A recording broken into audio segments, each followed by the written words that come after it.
After the plague, the Lord said to Moses and Eleazar, son of Aaron, the priest, "Take a census of the whole Israelite community by families, all those 20 years old or more who are able to serve in the army of Israel." So on the plains of Moab, by the Jordan, across the Jericho, Moses and Eleazar, the priest, spoke with them and said, "Take a census of the men 20 years old or more, as the Lord commanded Moses." These were the Israelites who came out of Egypt. The descendants of Reuben, the firstborn son of Israel, were through Hanok, the Hanokite clan, through Palu, the Paluite clan, through Hezron, the Hezronite clan, through Carmi, the Carmite clan. These were the clans of Reuben, whose numbers were 43,730. The son of Palu was Eliab. The son of Eliab were Nemuel, Dathan, Abiram. The same Dathan and Abiram were the community officials who rebelled against Moses and Aaron and were among Korah's followers when they rebelled against the Lord. The earth opened its mouth and swallowed them along with Korah, whose followers died when the fire devoured the 250 men, and they served as a warning sign. The line of Korah, however, did not die out. The descendants of Simeon by their clan were through Nemuel, the Nemuelite clan, through Jamin, the Jaminite clan, through Jachin, the Jachinite clan, through Zerah, the Zerahite clan, through Shaul, the Shaulite clan. These were the clans of Simeon. Those numbered were 22,200. The descendants of Gad by their clans were through Zephron, the Zephonite clan, through Hagi, the Haggite clan, through Shuni, the Shunite clan, through Ozni, the Oznite clan, through Eri, the Erite clan, through Aradi, the Aradite clan, through Areli, the Arelite clan. These were the clans of Gad. These numbered 40,500. And Onan were sons of Judah, but they died in Canaan. The descendants of Judah by their clans were through Shelah, the Shelonite clan, through Perez, the Perezite clan, through Zerah, the Zerahite clan. The descendants of Perez were through Hezron, the Hezronite clan, through Hamul, the Hamulite clan. These were the clans of Judah. Those numbered were 76,500. The descendants of Issachar by their clans were through Tola, the Tolaite clan, through Puah, the Puite clan, through Jashub, the Jashubite clan, through Shimron, the Shimronite clan. These were the clans of Issachar, whose numbers were 64,300. The descendants of Zebulon by their clan were through Sered, the Seredite clan, through Elon, the Elonite clan, through Jahiel, the Jahilite clan. These were the clans of Zebulon. Those numbered were 60,500. The descendants of Joseph by their clans through Manasseh and Ephraim were through the descendants of Manasseh, through Machir, the Machirite clan. Machir was the father of Gilead. Through Gilead, the Gileadite clan. These were the descendants of Gilead. Through Izir, the Izirite clan. Through Helek, the Helekite clan. Through Azrael, the Azraelite clan. Through Shechem, the Shechemite clan. Through Shemida, the Shemidite clan. Through Hepher, the Hepherite clan. Zepholahad, son of Hepher, had no sons. He had only daughters whose names were Mahlah, Noah, Hoglah, Milcah, and Tirzah. These were the clans of Manasseh. Those numbered were 52,700. These were descendants of Ephraim by their clans, through Shehulah, the Shethulite clan, through Becher, the Becherite clan, through Tahan, the Tahanite clan. These were the descendants of Shuthelah, through Aaron, the Aaronite clan. These were the clans of Ephraim, whose numbers were 32,500. These were the descendants of Joseph by their clans. The descendants of Benjamin by their clans were through Bela, the Belaite clan, through Ashbel, the Ashbelite clan, through Ashiram, the Ashiramite clan, through Shufram, the Shuframite clan, through Hufram, the Huframite clan. The descendants of Bela through Ard and Naaman were through Ard, the Ardite clan, through Naaman, the Naamite clan. These were the clans of Benjamin. Those numbered were 45,600. These were the descendants of Dan by their clans, through Shuam, the Shuamite clan. They were the clans of Dan. All of them were Shuamite clans, and they were numbered were 64,400. The descendants of Asher by their clans were through Imnah, the Imnite clan, through Ishvi, the Ishvite clan, through Beriah, the Berite clan, and through the descendants of Beriah, through Heber and Heberite clan, through Malchiel, the Malchite clan. Asher had a daughter named Sarah. These were the clans of Asher. Those numbered were 53,400. The descendants of Naphtali by their clans were through Jaziel, the Jazielite clan, through Guni, the Gunite clan, through Jezer, the Jezerite clan, through Shalem, the Shalemite clan. These were the clans by Naphtali. Those numbered were 45,400. The total number of men of Israel was 601,730. The Lord said to Moses, the land is to be allotted to them as an inheritance based on the number of names. To a larger group give a larger inheritance, and to a smaller group a smaller one.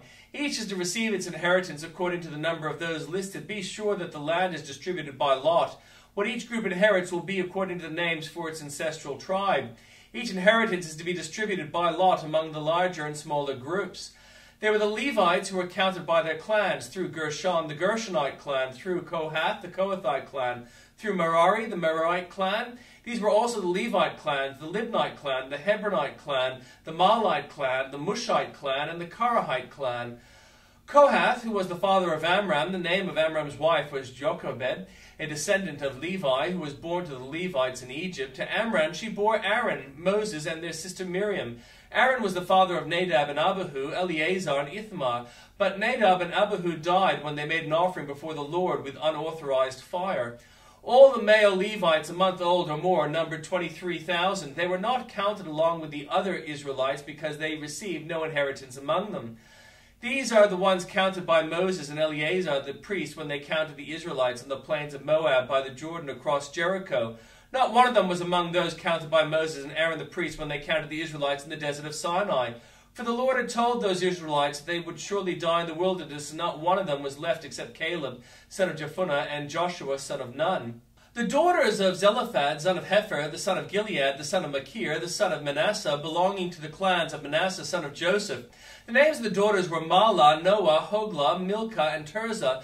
They came forward and stood before Moses, Eleazar the priest, the leaders, and the whole assembly at the entrance to the tent of meeting, and said, Our father died in the wilderness. He was not among Korah's followers who banded together against the Lord, but he died for his own sin and left no sons.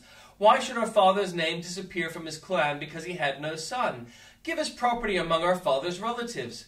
So Moses brought their case before the Lord, and the Lord said to him, What Zelophehad's daughters are saying is right. You must certainly give them property as an inheritance among their father's relatives, and to give their father's inheritance to them. Say to the Israelites, if a man dies and leaves no son, give his inheritance to his daughter. If he has no daughter, give his inheritance to his brothers. If he has no brothers, give his inheritance to his father's brothers.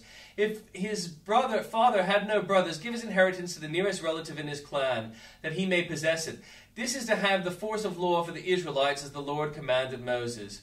Then the Lord said to Moses, Go up this mountain in Abarim range and see that land I have given the Israelites. After you have seen it, you too will be gathered to your people as your brother Aaron was. For when the community rebelled at the waters in the desert of Zin, both you disobeyed my command to honor me as holy before their eyes.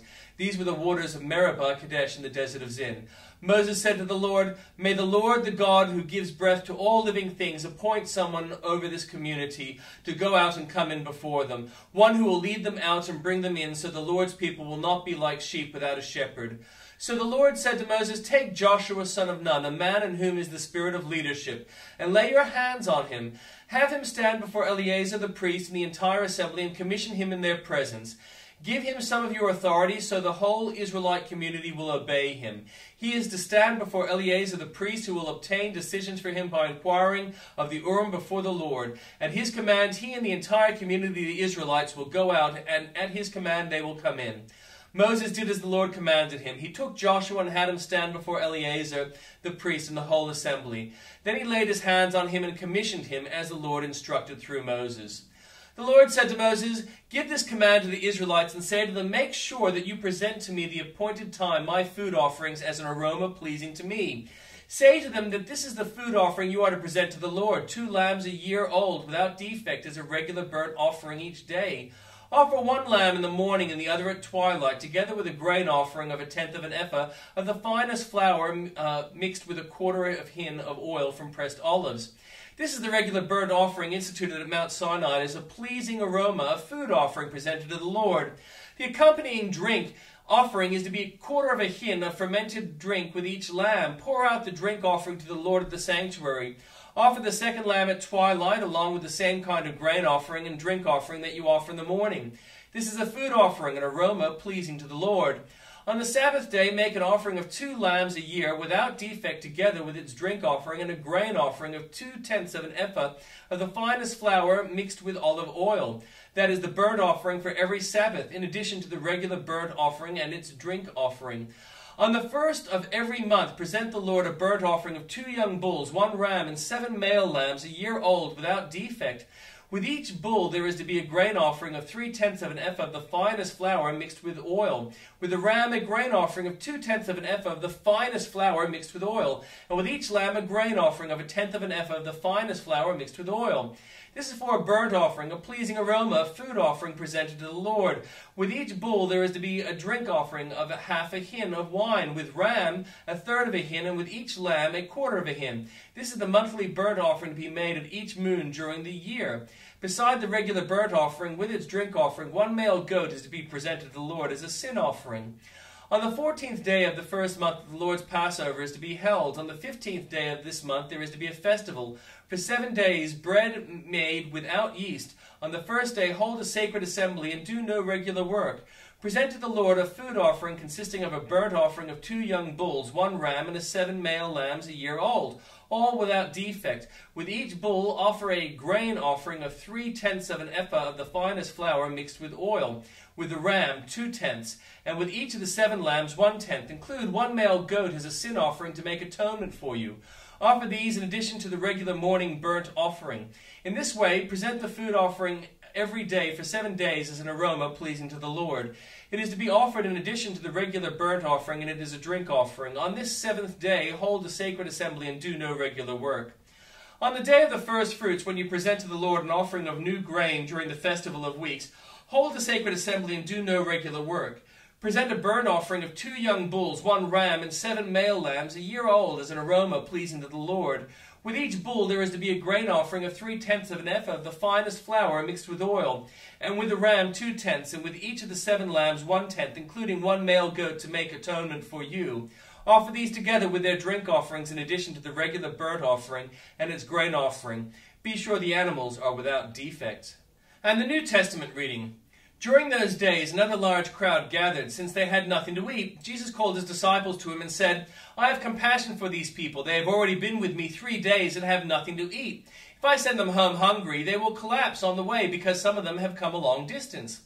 His disciples answered, But where in this remote place can anyone get enough bread to feed them? How many loaves do you have? Jesus asked. 7, they replied.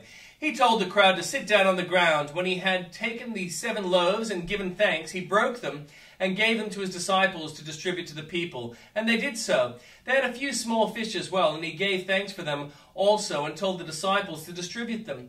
The people ate and were satisfied. Afterward, the disciples picked up 7 basketfuls of broken pieces that were left over. About 4,000 were present. After he had sent them away, he got into the boat with his disciples and went to the region of Dalmanutha. The Pharisees came and began to question Jesus to test him. They asked him for a sign from heaven. He sighed deeply and said, Why did this generation ask for a sign? Truly, I tell you, no sign will be given to it. Then he left them, got back into the boat, and crossed to the other side. The disciples had forgotten to bring bread, except for 1 loaf they had with him in the boat. Be careful, Jesus warned them. Watch out for the yeast of the Pharisees and that of Herod. They discussed this with one another and said, It is because we have no bread. Aware of their discussion, Jesus asked them, Why are you talking about having no bread? Do you still not see or understand? Are your hearts hardened? Do you have eyes but fail to see, and ears but fail to hear? And don't you remember? When I broke the 5 loaves for the 5,000, how many basketfuls of pieces did you pick up? 12, they replied. And when I broke the 7 loaves for the 4,000, how many basketfuls of pieces did you pick up? They answered, 7. He said to them, Do you still not understand? They came to Bethsaida, and some people brought a blind man and begged Jesus to touch him. He took the blind man by the hand and led him outside the village. When he had spit on the man's eyes and put his hands on him, Jesus asked, Do you see anything? He looked up and said, I see people. They look like trees walking around. Once more Jesus put his hands on the man's eyes. Then his eyes were opened, his sight was restored, and he saw everything clearly. Jesus sent him home, saying, Don't even go into the village. Jesus and his disciples went on to the village through Caesarea Philippi.